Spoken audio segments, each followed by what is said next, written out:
What is going on, you healthies? My name is Adam Gates. I hope you are having a beautiful day. Welcome to Naked Healthy. I need to talk about something that is going to ruffle a lot of feathers. Caffeine is the #1 most commonly used drug in the country.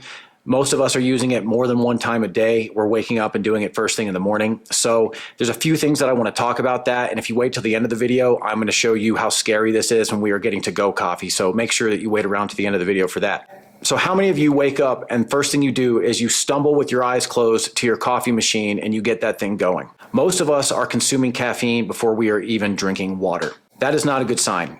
First of all, we're not supposed to consume caffeine for the first 90 minutes of us being awake because cortisol is the highest first thing in the morning. So if you go to work and you're drinking caffeine, you are going to work with your cortisol severely spiked and with a severe burst of adrenaline to your system. And then most of us have a crash around 1 to 3 p.m. And then guess what? We do more caffeine. I want to talk about the 3 main dangers of caffeine and why you guys really should take a little bit of a break and see how you feel. This is something I don't hear talked about a lot. How many of you have suffered caffeine hangover symptoms? So what I mean by that is, for example, I have not had caffeine for weeks. The last 2 days, I've been wanting to get more on back to my videos for you guys while I'm running 2 businesses. I have a landscaping business and a roofing business. I'm very busy. So I drank a little bit of caffeine.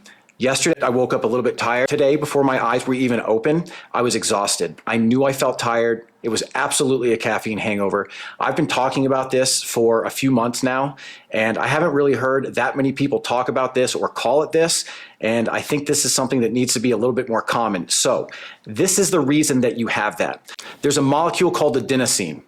That is a molecule that makes you tired. It also happens to be the same size and fit into the same receptor that caffeine fits into.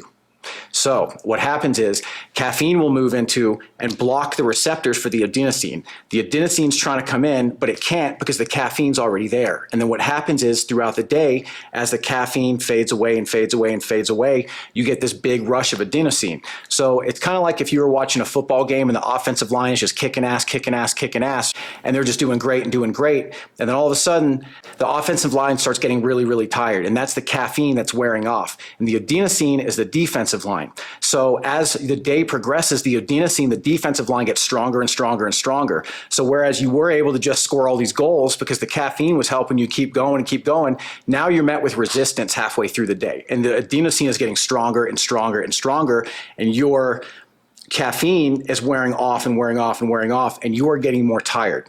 That is what is happening, okay? So what happens is most people reach for more caffeine. Here's the problem. Caffeine has a shelf life in your body of over 12 hours. If you're drinking caffeine at 2 o'clock, guess what? You're going to be awake well past midnight, and maybe not awake, but you're not going to get that deep sleep. You know the nights that you drink and how alcohol disrupts your REM sleep? Caffeine is going to do the same thing. It doesn't mean you're not going to be able to fall asleep. It just means that your sleep is going to be shit and you're going to wake up in the morning, you're not going to feel good. That's #1. We got 2 more to go. #2, your dopamine. Most of us are already dealing with the anxiety of things being expensive. We're not as happy as we used to be, right? Caffeine increases our dopamine sensitivity.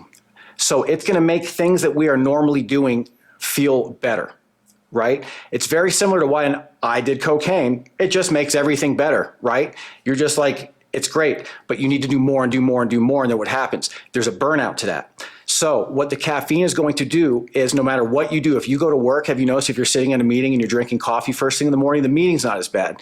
But if you do the same meeting later in the afternoon after the caffeine's worn off and your dopamine receptors are in the toilet and they're not as sensitive and they're tired, you're not going to enjoy that meeting as much. You're not going to be near as focused. So the problem is that we are consuming way too much caffeine. We need to sort of like pump the brakes a little bit. I'm going to get to that in ways that we can sort of like remove this a little bit. But the dopamine thing is a big deal because how many of us are taking medication to make us feel better, and serotonin inhibitors and antidepressants and all of these things that are just super common in our society, when meanwhile, if we just did a detox and we got our dopamine receptors to just level out a little bit, we would feel better. But again, if you're waking up in the morning and you're tired and you are just going straight for the caffeine, that's not a good sign. It's not a good sign. It's the same thing as like if you got off work and immediately open a drink and you start consuming alcohol every night, like immediately. That's a sign of alcoholism, right? So I know that they say 4 to 5 to 6 cups of coffee is okay. It's not. If I did that, I would go insane. I might as well take Adderall or cocaine. It's just way too much. Number 3, I'm about to break your guys' hearts. Let's talk about to-go coffee. First of all, coffee and peanut butter are the 2 top products for mold tested in this country, all right? How many of your coffee shops are getting really, really good coffee? All right, maybe they are, maybe they aren't. That's not up for me to decide, that's up for you to decide, okay? First off, you have the coffee. Second off, the water. Are they using filtered water or are they using tap water that's filled with fluoride and chlorine? Because then they're gonna steam that coffee. And when they steam it, it actually creates gas of the chlorine and the fluoride, okay? So that's number 2. Then you go to the machine. Has the machine been cleaned recently? Do they clean their machine? Is there mold in that? Are they pushing all sorts of different chemicals into your aluminum cup? Then they're gonna grab the cup, take that, and they're gonna pour their coffee in. Guess what? That cup is made with BPAs, polypropylene, and phthalates. Those all are endocrine disruptors. Those will disrupt your hormones. Think about this. Hot coffee, plastic to-go cup. Yes, some of these companies, some of these coffee shops are taking these cups and they're doing the high-end to-go cups. How many of them do you think are really doing that? Stuff is expensive. They care about their bottom line, right? So they're probably going to cut corners where they can. So here you have this cup. Then you put a lid on it, right? Contained by plastic lid. Then you take a sip. So now this hot coffee is hitting this plastic cup where it's dissolving the plastic on the lid while it's dissolving inside your plastic cup while you're taking a sip. You're disrupting your adrenaline. You're putting yourself into fight or flight. You are spiking your blood sugar. You're disrupting your endocrine system. And you're going to make yourself crash later just from the caffeine. So they talk about all these health benefits and heart benefits and all these things. Maybe, but is that for people that are slamming 4 or 5 or 6 cups of coffee every single day? Also, something I forgot about the coffee shops is then you have oat milk, which is horrible for you. It basically just spikes your blood sugar. I know that Starbucks coconut milk, it's got sunflower oil in it and a bunch of other shit in it that I would not consume. And then almond milk is not good for you. So you're very, very limited. The coconut milk is really the only one that's safe to be mixed with that. And most places don't have healthy coconut milk. So your options are very limited. And then if you're going to make coffee at your house and you're going to do like one of these coffee mate things that has sunflower oil in it or rapeseed oil in it or canola oil in it, and then sugars and then dyes and then caramel color, which causes cancer. And then maybe it's low sugar or no sugar and you've got aspartame in it. Yummy. That causes cancer and blindness and migraines and all sorts of things. They did the world's largest study on nurses, over 60,000 women on aspartame. The jury is in. It's not good for you. It will do massive damage to your brain, to your thyroid. It'll make you gain weight. It'll make you anxious. It'll make you eat more shit. It disrupts your gut bacteria, causes depression. You do not want aspartame. So you're very limited. When you make coffee at home, you really need to do something like honey or coconut sugar as a sweetener. What you need to do to remove yourself from this caffeine, because I understand you guys are like, well, you're telling me just to do no caffeine. I'm a parent or I'm a business owner. Or listen, I get it. I do the same thing. I have 3 businesses. I understand. What I'm suggesting is wean yourself down the same way that you would wean down a junkie off of heroin or something like that. You're not just going to cut them off because they're going to go crazy, right? We have a withdrawal symptom that our body is going to have. We have a biological response to not getting something that we're used to getting. So I would cut it down with, I know this is not going to be exciting, black tea or matcha. You can make a big, thick matcha, okay? You can make it at home, make it extra strong. 1 cup of coffee has about 150 milligrams of caffeine. 1 cup of matcha only has about 46 milligrams of caffeine. So it's a little bit less than 1/3, okay? It's not gonna be as exciting. I'm gonna tell you right now, it's not as fun, but that's why it makes you feel the way that it does and perks us up and makes us all jacked up because we are addicted to this substance. I'm telling you, I've done a lot of uppers. I used to take Adderall to party. I used to take cocaine to party in nightclubs and stuff like that. The way that coffee or caffeine makes me feel is very similar, just on a lower level. When I'm on vacation and I want to party and get loosey-goosey because I'm sober, I just drink a bunch of coffee. By day 3 or 4, my face looks like shit, my energy is low, and my body fat looks like crap because I'm just my hormones are completely out of whack. So if you're just drinking caffeine, thinking, oh, coffee's good for you, take a break for a week and see what your face looks like. I guarantee you the bags under your eyes go away. You're going to get better sleep. You're going to have better digestion. It's going to take you less time in the bathroom. Your sex is going to be better. Your blood sugar is going to be more level. Gentlemen, erectile dysfunction, 30% of 30-year-olds, 40% of 40-year-olds, 50% of 50-year-olds, and it goes up from there, okay?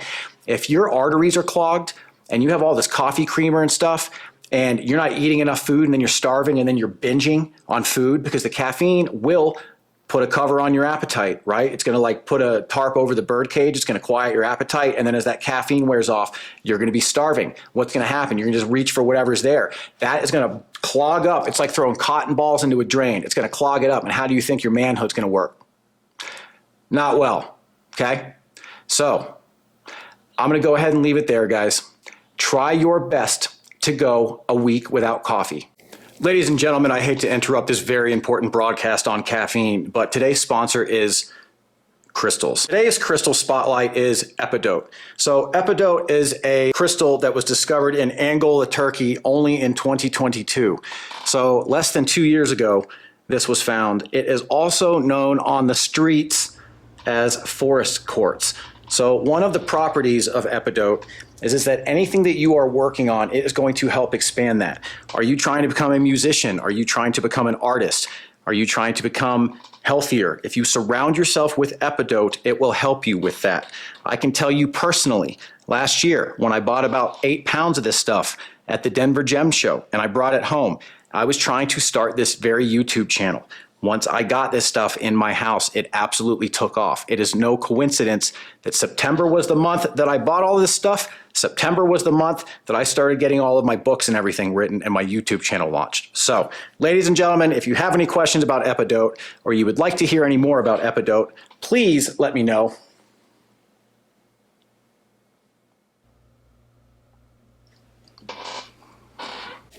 We got little.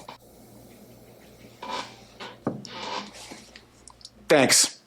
Back to our coffee video. Try the matcha, do a bunch of it, just a couple scoops, get up to like 100 milligrams, and then wean yourself down off of that and see how you feel. If you're going crazy and you break and you're like, oh my God, I have to have the coffee, I have to have the coffee, that's not a good sign. That's not good. That's a severe addiction.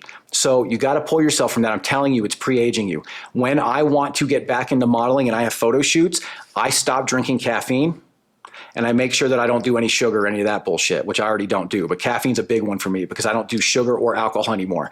So all of those substances aside, just caffeine alone, I can see a difference in my face. It makes me look older. It gives me splotches. It kind of like drags my face down and makes me just look more gaunt. I don't look handsome and proud. If I cut out caffeine for 4, 5, 6, 7 days, I look good. And I'm like, all right, I could do a photo shoot. I feel solid. I feel good within myself. So I'm going to go ahead and leave it there. I don't know how many people I upset, but I'm very sorry. All I'm trying to do is enhance your life and inform you through my experiences. I'm telling you, it's very important that you give this a shot. I love you guys. I appreciate you guys. Thank you for watching. Go ahead and leave a comment down below. And that's it. I'll talk to you later. Mwah. Mwah.